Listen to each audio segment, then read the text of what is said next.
نثار کر چکی ہوں گی، لہٰذا سہیلی کے پاس امانت رکھوایا، اور جب مولا علی مرتضیٰ شیر خدا کے گھر دلہن بن کر جناب فاطمہ الزہرا جانے لگی تو یہ وہی، اس جوڑے کو معمولی جوڑا نہ سمجھیے گا، اس جوڑے میں ماں کی حسرتیں ہیں، اس جوڑے میں ماں کے ارمان ہیں، اس جوڑے کے ایک ایک دھاگے میں ماں کی تمنائیں پروئی ہوئی ہیں۔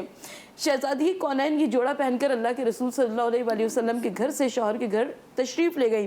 صبح عروسی نمودار ہوئی، اللہ کے رسول صلی اللہ علیہ وآلہ وسلم تشریف لائے، دیکھا کہ آج بھی فاطمہ اسی پھٹے پرانے کپڑے میں جس میں جگہ جگہ پیوند لگے ہوئے تھے وہی پہنے ہوئے موجود ہے شوہر کے گھر میں۔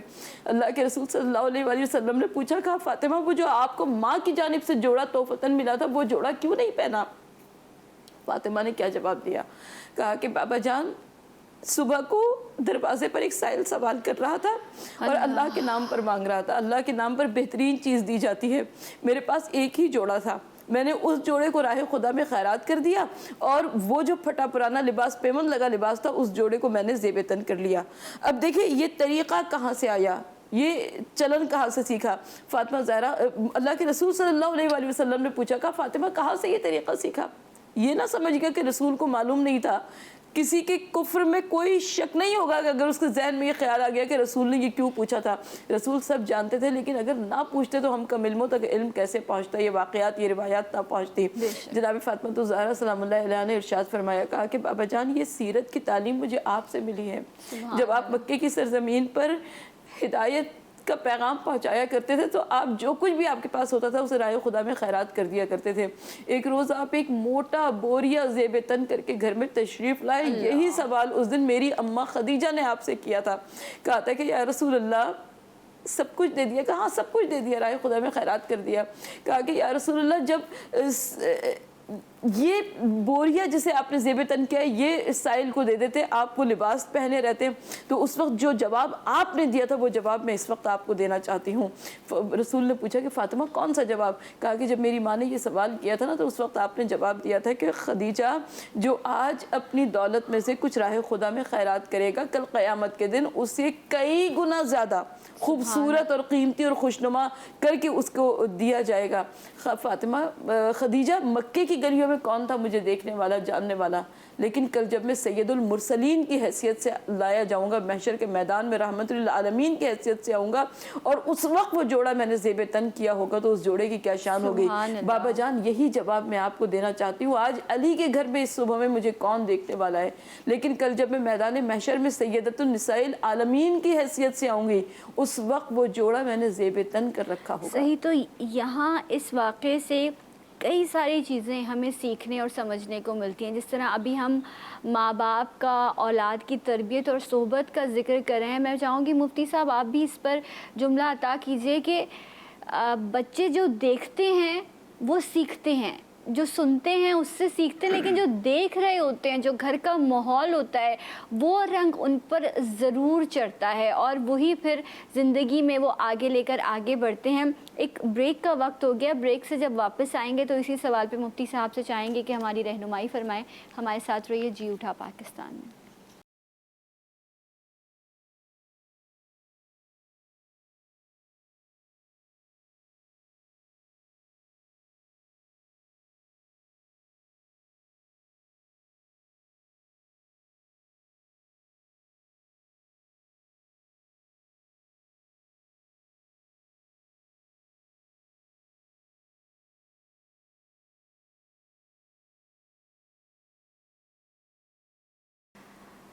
جی ناظرین، آج ملکۃ العرب تاجرہ طاہرہ ام المومنین حضرت بی بی خدیجۃ الکبریٰ رضی اللہ تعالیٰ عنہا کا یوم وصال ہے، انہی کی شخصیت کا ذکر ہو رہا ہے۔ آج اس محفل میں بھی اس گھرانے کا ذکر ہوا، تربیت کا ذکر ہوا، راہ خدا میں خرچ کرنے کا ذکر ہوا، ہر چیز ہمیں سبق دیتی ہے۔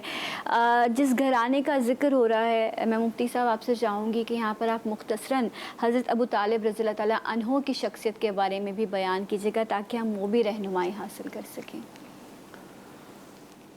جناب سیدنا حضرت ابو طالب میرے کریم آقا صلی اللہ علیہ وسلم کے حقیقی سگے چاچا ہیں۔ چاچاؤں کی تعداد تو زیادہ ہے لیکن نبی علیہ السلام کے والد جناب عبداللہ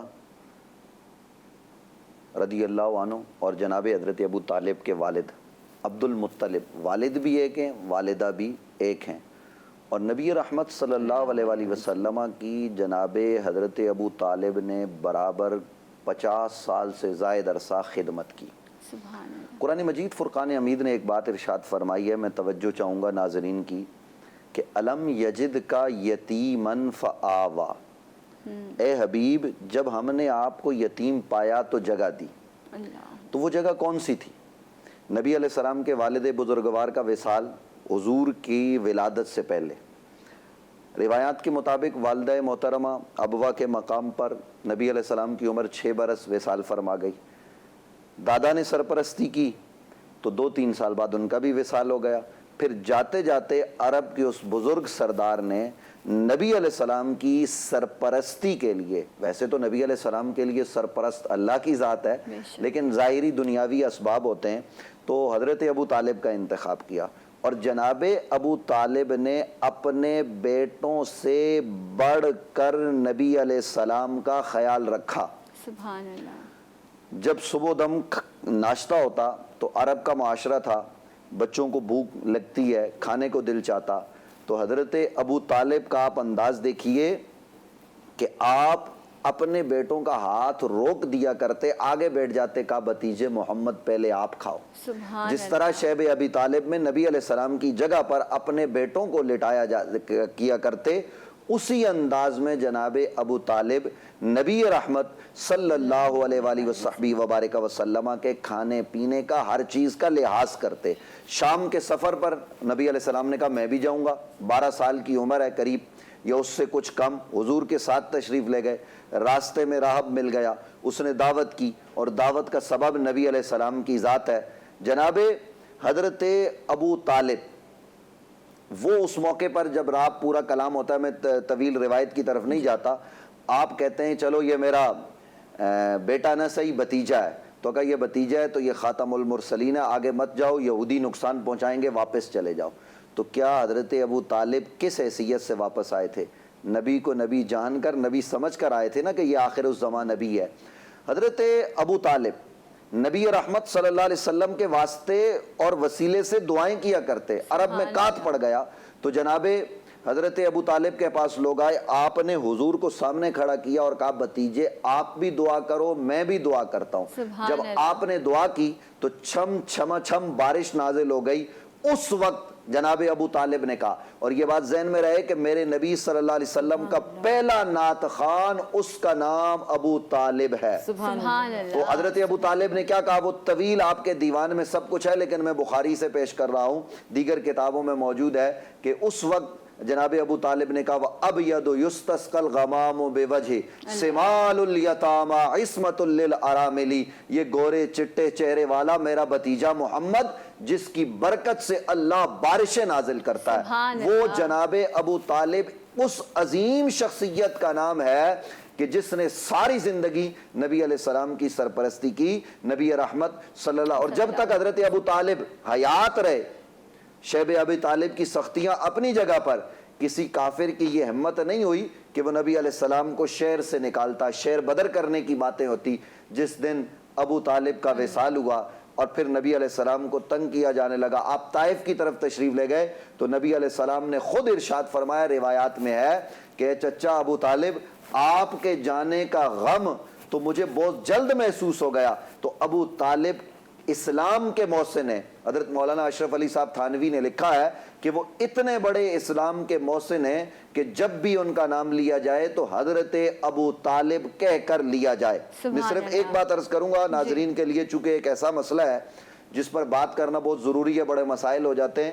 حضرت ابو طالب کے ایمان اور عدم ایمان پر بہت کلام ہوتا ہے، لوگ عدم ایمان والے بھی ہیں، ایمان والے بھی ہیں، ہم کسی سے لڑائی نہیں کرتے، ہم جناب ابو طالب کو مومن اور مسلمان مانتے ہیں، اور جو عدم ایمان کی بات کرتے ہیں یقیناً ان کے پاس اپنے مضبوط دلائل ہوں گے، ان کو بھی سلام کرتے ہیں، ان سے کوئی اختلاف نہیں ہے۔ لیکن ایک تیسرا طبقہ آج کے اس دور میں یہ کہتا ہے، اور یہ بات مجھے کہنے دیجئے، جو جناب ابو طالب سے نہ جانے ان کو کیا دشمنی ہے، میں بڑی جرت سے یہ بات کر رہا ہوں کہ وہ آج ابو طالب کو کافر کافر اور جناب ابو طالب کو بڑا کافر معاذ اللہ، اور جناب ابو طالب کے خلاف وہ زبانیں تان دراز کرتے. یاد رہے ایسے لوگوں کو خوف خدا کرنا چاہیے. وہ اسلام کے محسن ہیں، وہ بانی اسلام نبی رحمت کے محسن ہیں. آپ کے پاس اپنے دلائل ہوں گے، ان کو رکھیے، ان کو بیان کیجئے، لیکن ہم کسی کو یہ اجازت نہیں دے سکتے اس وطن، اس اسلامی جمہوریہ پاکستان میں، کہ کوئی ابو طالب پر زبانیں تان دراز کرے. ابو طالب تو اسلام کا محسن ہے. وہ محسن ہے کہ جب نبی رحمت صلی اللہ علیہ وسلم، میری آخری بات ہے، جب نبی رحمت صلی اللہ علیہ وسلم کے پاس لوگ آئے، یا رسول اللہ بارش کی دعا کیجئے مدینے میں، تو حضور نے دعا کی، بارش ہو گئی. وہی لوگ پھر آئے، یا رسول اللہ ہفتہ ہو گیا بارش برس رہی ہے، آپ دعا کریں بارش ختم ہو جائے. تو نبی علیہ السلام نے دعا کی، بارش ختم ہو گئی. اس وقت حضور نے فرمایا کاش میرے چچا، حضور کی آنکھوں میں آنسو ابو طالب کو یاد کر کے، کاش میرے چچا ہوتے اور آج وہی نعت، وہی میرے جو ہے وہ تعریف کرتے. تو حضرت مولا علی کرم اللہ وجہ الکریم کھڑے ہوئے. آپ نے فرمایا یا رسول اللہ، کیا آپ کا اس وقت جو ہے وہ پیش نظر وہ ابیض یستسقی الغمام بے وجہ یہ ہے؟ حضور نے فرمایا تو مولا علی نے اپنے والد کی لکھی ہوئی وہ نعت بارگاہ مصطفیٰ میں پڑھی. تو نبی علیہ السلام نے فرمایا للہ در ابی طالب، اللہ ابو طالب کا بھلا کرے. اب جس کا بھلا نبی مانگے اس کا برا کون چاہ سکتا ہے؟ اللہ ابو طالب پر اپنی رحمتوں اور برکتوں کا نزول فرمائے. اگر مجھے اجازت دیجیے تو میں بھی حضرت ابو طالب کا جب ذکر ہو رہا ہے تو میں کچھ اپنا بھی حصہ ڈال دوں. حضرت ابو طالب محافظ کعبہ ہیں، حضرت ابو طالب متولی کعبہ ہیں، حضرت ابو طالب مالک چاہے زمزم ہے، حضرت ابو طالب محسن اسلام ہے، حضرت ابو طالب محسن رسول ہے، احسان کرتے ہیں رسول صلی اللہ علیہ وآلہ وسلم پر. اور عرب کے تمام کافروں کو تمام کافروں نے پالا، اللہ کے آخری نبی صلی اللہ علیہ وآلہ وسلم کو حضرت ابو طالب نے پالا. حضرت ابو طالب کی سیاسی بصیرت یہ تھی، حضرت ابو طالب کی دانش مندی یہ تھی کہ حضرت ابو العلا مودودی اپنی کتاب میں لکھتے ہیں کہ حضرت ابو طالب نے اپنی وصیت میں ایک ایسا جملہ کہا تھا کہ جس کو آنے والی تاریخ نے، وقت نے ثابت کیا. جب حضرت ابو طالب کی رحلت ہونے لگی تو حضرت ابو طالب نے کہا، چند وصیتیں کی تھی جو کہ تاریخ میں موجود ہے، میں وقت کی تنگی کے پیش نظر اس کو عرض نہیں کر رہی ہوں، انشاءاللہ تعالیٰ پھر کبھی صحیح. لیکن صرف ایک جملہ حضرت ابو طالب نے کہا کہ اے میرے بھتیجے محمد، بس اب آپ ہجرت کر جائیے گا، اب مکے میں کوئی آپ کا پناہ گاہ، کوئی آپ کا محافظ نہ رہے گا میرے بعد. اور اس وقت کوئی مکے میں نہیں سوچ سکتا تھا کہ حضور نبی کریم صلی اللہ علیہ وآلہ وسلم یثرب تشریف لے جائیں گے اور وہاں پر مدینہ منورہ جیسا عظیم شہر بنے گا. اور پوری کی پوری اسلامی تاریخ، اسلامی کیلنڈر کی جو تقویم ہوئی ہے وہ ہمیں ہجرت سے پہلے ہجری سال میں یہ واقعہ ہوا، دوسرے ہجری سال میں یہ واقعہ ہوا، تیسرے ہجری سال میں یہ واقعہ ہوا. یہ حضرت ابو طالب کی بصیرت تھی، یہ ان کی دانش مندی تھی کہ جو ان کی وصیت تھی اس کو آنے والے وقت نے ثابت کیا. اور اللہ کے رسول صلی اللہ علیہ وآلہ وسلم نے اپنے چچا حضرت ابو طالب کی اس وصیت پر عمل کیا. کیا بات ہے، سبحان اللہ. اللہ تعالیٰ آپ لوگوں کو جزائے خیر دے. بہت بہت شکریہ. مرتضیٰ بھائی، آپ سے جاتے جاتے حضرت ابو طالب رضی اللہ تعالیٰ عنہ کا ذکر ہوا ہے، انہی کی شان میں چاہوں گی کہ آپ کلام پیش کریں، اور اللہ کے حضور یہی دعا کروں گی کہ کوئی غلطی ہو گئی ہو تلفظ کی، ادب کی، تو یا اللہ مجھے معاف کیجیے گا، اور اس محفل کو، اس بارگاہ کو اپنی بارگاہ میں قبول کیجیے گا تاکہ ہم سب کی مغفرت کا سبب بن سکے. انشاءاللہ اگلے پروگرام میں آپ سے ملاقات ہوگی، تب تک کے لیے اللہ حافظ. گو کہ رب کوئی بھی اللہ کا جیسا نہ ہوا، ابو طالب سا کوئی پالنے والا نہ ہوا، جس کی آغوش میں پلتے ہو نبی اور امام، جس کی آغوش میں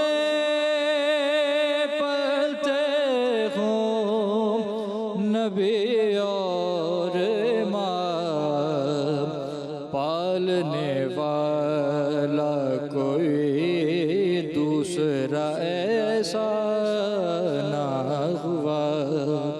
معراج کے حوالے سے بات پردے کی ہے، اللہ نبی کی جانے،